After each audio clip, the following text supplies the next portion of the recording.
Hello bookworms! Today I'm going to be doing my December wrap-up video. How many books did I read? So I read a total of 9 books and 1 very short story in December. During the first week of December, we had the 'Tis the Season-a-thon, so I did do a reading vlog where I talked about some of those books while I was reading them. Actually only 2 books. But the first thing that I'm going to mention that I read is Dream and Sun Volume 8 by Ichigo Takano. This is the 8th volume in this manga series. I've been really loving it. It's just like a fun shoujo romance type manga, and there's a reverse harem, which I always enjoy. It was a really interesting volume because things are actually ending. This series comes to an end in volume 10, so I'm like eagerly awaiting those next 2 volumes. I think that they'll be out in the United States by June of next year. I've been reading these like almost as soon as I got my hands on them, and I really enjoy it.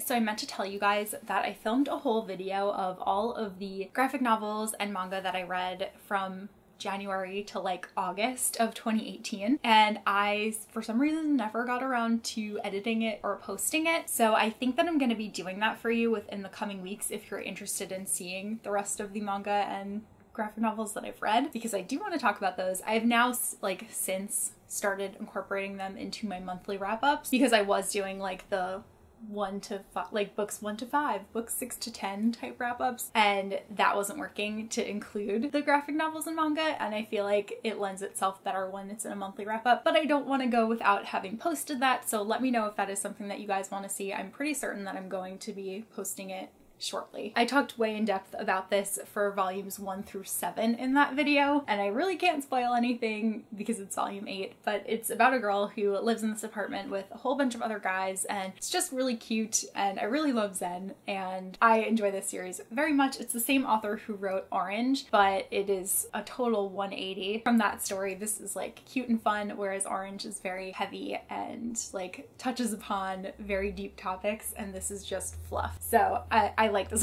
one a lot. Next, I read Snow and Love, which was our buddy read for 'Tis the Season-a-thon. This is an anthology of 4 short holiday stories. The first one is by Casey West, the second one's by Amy Friedman, the third one's by Melissa De La Cruz, and the 4th one is by Nick Stone. I believe all of the hosts and I had kind of the same opinion that our favorites were the Casey West and Nick Stone stories. While I didn't love the Amy Friedman or Melissa De La Cruz stories, I did enjoy reading them. I wasn't like, this is the worst while I was reading it. They definitely were not as strong as the other stories. I liked that Amy Friedman's was set in New York City, so it had a lot of familiar places, so that made the reading experience more enjoyable. And then Melissa De La Cruz's, I thought it was fun, but I just didn't think that it was a great story, but I thought that it was fun. It was like very clear where things were going from the beginning. And I didn't really like the catty high school friends, but it was still cute. The Casey West one was a road trip romance, and that was so adorable. And then the Nick Stone one was set in an airport, and I just loved it. If you want to hear us talk like more in depth about it, you can watch our end of year live show that we did over on Heather's channel, and I ended up giving this book like a weighted average of about 3 stars. Then I read Queen of Air and Darkness by Cassandra Clare. This is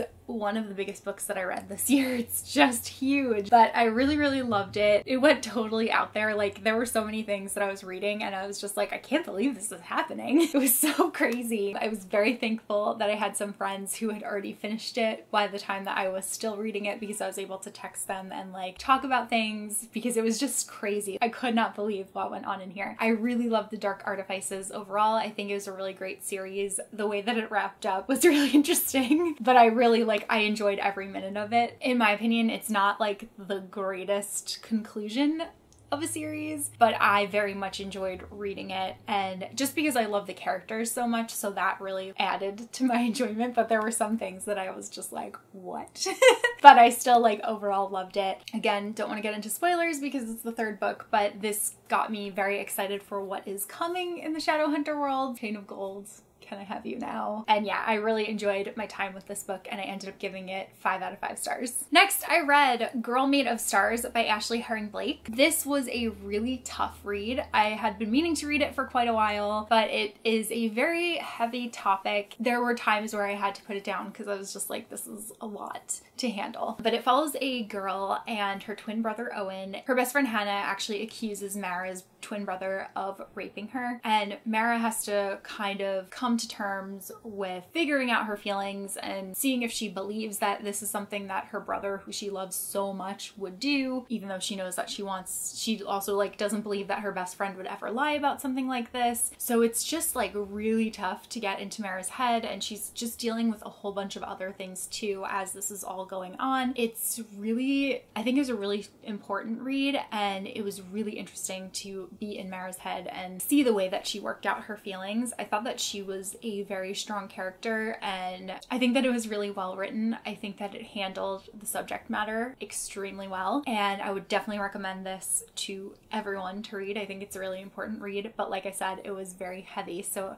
there were some times where I would just have to take a break because I was like, I can't handle anymore at the moment. It's hard to say that I really enjoyed it. I definitely read it quickly, and again, yeah, I just think it's an important read, and I ended up giving this one 4 out of 5 stars. Then Alexa and I buddy read The Gilded Wolves by Roshani Chokshi, and oh my god, I love this book so much. If you like Six of Crows, I think that you will love this book. It has major Six of Crows vibes, follows a famous hotelier, and he has been denied his inheritance. So when he's offered the chance to reclaim that inheritance, but in order to do so, he has to steal this magical artifact, he signs on for the job with his team of people that he works at with his hotel. And just each of the characters in here is so lovable. I found myself totally invested in each character like very early on within the book. We get multiple perspectives, so we get to see like everyone on the team's feelings as everything is happening and all of the events are unfolding. There was another character that was thrown in there that I really enjoyed, and I feel like we're gonna get more of that character in the next book, which makes me so happy because I was very intrigued by him. I just have to say, like, this was so much fun. It's set in Paris, which I really loved, and there are a whole bunch of puzzles within here. There were a lot of like visuals that were also helpful to see when they were discussing the different puzzles to try to find this artifact, and I thought that that really added to the story. I also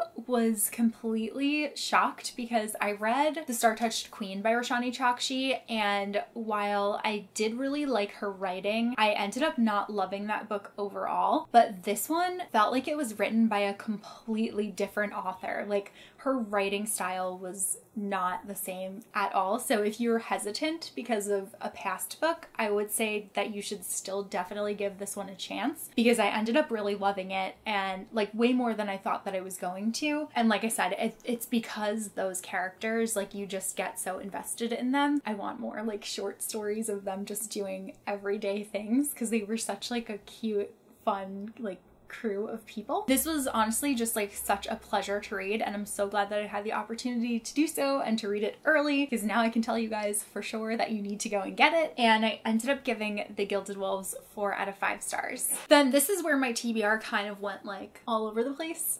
So I ended up reading The Shadow of the Fox by Julie Kagawa, and I just have to say that I was completely blown away by the story. This ended up being one of my favorite books of the year by far.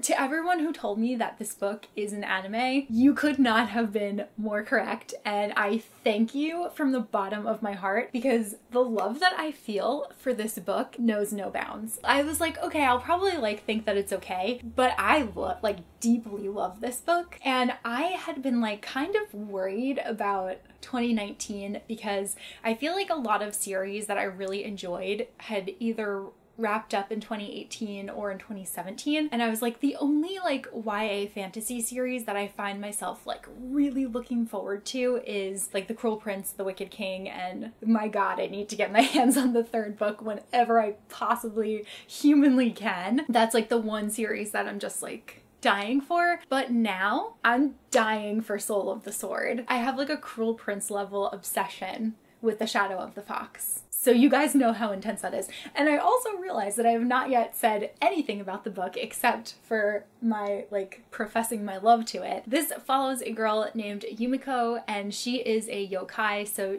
she's like half yokai, so she can actually shift into a fox form, and she's kind of like a tricky character, and she was raised in this temple with these monks. And our other main character, Kage, is a ninja warrior in this world there are these scrolls that have prayers on them, and when they're all read together, it summons this dragon, and the human who does that is able to ask for a wish. And this has happened in the past, but there are a lot of reasons why this would be very bad if it were to be repeated, because power is something that corrupts people even if they have the best intentions. Kage is being sent out by his order to find the scrolls and bring them to the person that he's working for. Yumiko grew up in a place where they were protecting the scrolls and making sure that they never got into the wrong hands. But an attack happens on her temple, everyone is killed except for her, and then her and Kage end up teaming up and going out in search of the other scroll because he doesn't know that she actually has the scroll on her. And it's just so good. Like, the world building was absolutely amazing. I have never seen something like so vividly in my mind as I saw Shadow of the Fox. And I was telling Alexa while I was reading it, it was so weird because I would read a sentence and like there wouldn't be a ton of detail in it, but I would be like, I can just see this beautiful like mountainscape with leaves and wind, and like everything just played in my mind so perfectly. If you've watched or read Yona of the Dawn, I think this is something that you will really enjoy. I seriously cannot express how much I love this book. I just want everyone to read it. This is for sure going to be the book that I push the most people to read next year, I think, without question. I need Soul of the Sword so badly. As soon as I finished reading this book, I was already looking forward to rereading it because I just loved it that much. And I really love the characters. I love the whole trope of collecting people as you go along in order to fulfill this quest, and it just like spoke to me on so many levels. I'm so happy this exists. And now I'm so excited to read Julie's other books because I hope that they'll give me similar feelings. If you can't already tell, I gave Shadow of the Fox 5 out of 5 stars, and I will do anything to get the second book. Next is another surprising new favorite of mine, and that is The Penderwicks by Jean Birdsall. The first one has a very long title. It's actually called The Penderwicks, A Summer Tale of 4 Sisters, 2 Rabbits, and a Very Interesting Boy. And this is a middle grade series, and it is a modern classic. So the first book I believe was published in 2005, but it really feels like a classic book. As I was reading it, I got like the kinds of feelings that I had while I was reading Anne of Green Gables. And I have a feeling that it was also heavily inspired by Little Women, because in this book we're following 4 sisters and they have a father. Their mother unfortunately has passed away and they're going on their summer vacation. They end up at this estate called Arundel and they meet this boy who lives there, and it's just so cute. They're like constantly getting into trouble and the sisters' personalities are so funny. They really play very well off of one another, and despite them getting into their little fights, they obviously love each other. It's just so cute. I particularly love the youngest sister, Batty, who wears butterfly wings all the time. She's so cute, and her best friend is their family dog, Hound, and I just like love the two of them together. It was so heartwarming. This is also actually a National Book Award winner, and I'm so glad that I ended up picking this one up because, like I said, I ended up just falling in love with it, and I think the day after I finished it, I went to Books of Wonder and I picked up the next 2 books in the series. So I'm really looking forward to getting to more time with these sisters. I think it was so wonderfully written, and I ended up giving this one 4.5 stars. Next, I read The Kiss Quotient by Helen Huang. This is actually a debut novel, and it is a new adult novel, and I really enjoyed it. I have not read much in the way of new adult, so this was definitely very different than what I typically pick up. It was super steamy. There were a lot of scenes that I was reading. I was reading it on the train and I was like for sure blushing while I was reading it, but I thought that it was really cute. I ended up really liking the characters, particularly Stella, who is our main character. She has Asperger's, but she doesn't let it be her personality. It's just something that she's dealing with, but she's just like a totally normal person. So that was really interesting because I never read from a main character who had that before. And then I also really liked Michael a lot, who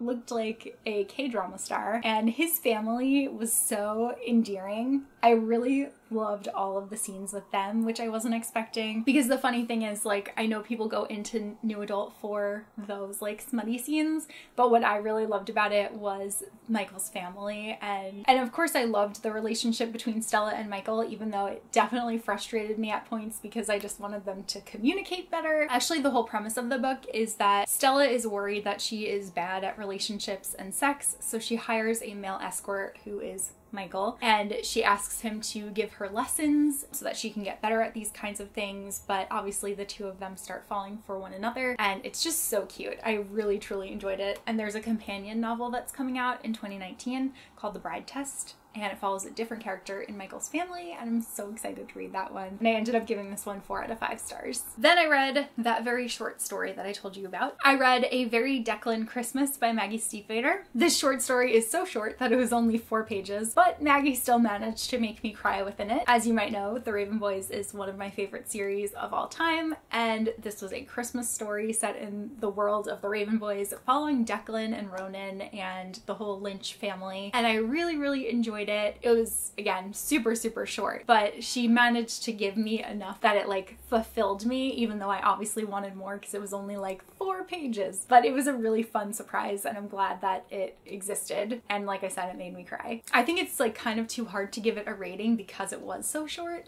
but I really truly enjoyed it, and it's posted on Maggie's Tumblr, so if you're interested in reading it, you can go and find it there. And then the final book that I read in 2018 is actually a reread, and that is The Life-Changing Magic of Tidying Up by Marie Kondo. And I wanted to reread this one at the end of the year because I tend to like to do New Year's cleaning as opposed to like spring cleaning. I think it's like a good way to start the new year fresh and to tear down and like make sure that you just have the things that you really need and love. So this was very helpful, and I have been cleaning ever since. I definitely enjoyed like the meaty parts of it just as much as I did the first time around, but I did find the introduction and first like few chapters to be much more on the slower side of things because they were so introductory, and I had already read that, so I feel like I didn't need that again. But I definitely foresee myself rereading this like every year around this time. And it's nonfiction. Different systems work for different people. This system tends to work very well for me, even though I definitely relapse, and she says that doesn't happen. That totally happens to me, but I still really appreciate it and really enjoyed it. And this is another one that I find really difficult to rate because I think overall it's like a 4 out of 5 star read, but because it has such an impact on me and the way that I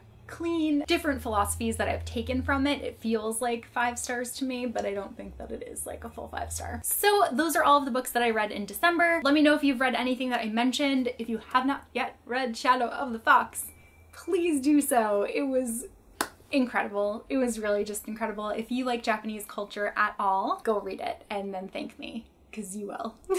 But yeah, that's all that I have for this video, and I will see you guys soon in a new one. Bye!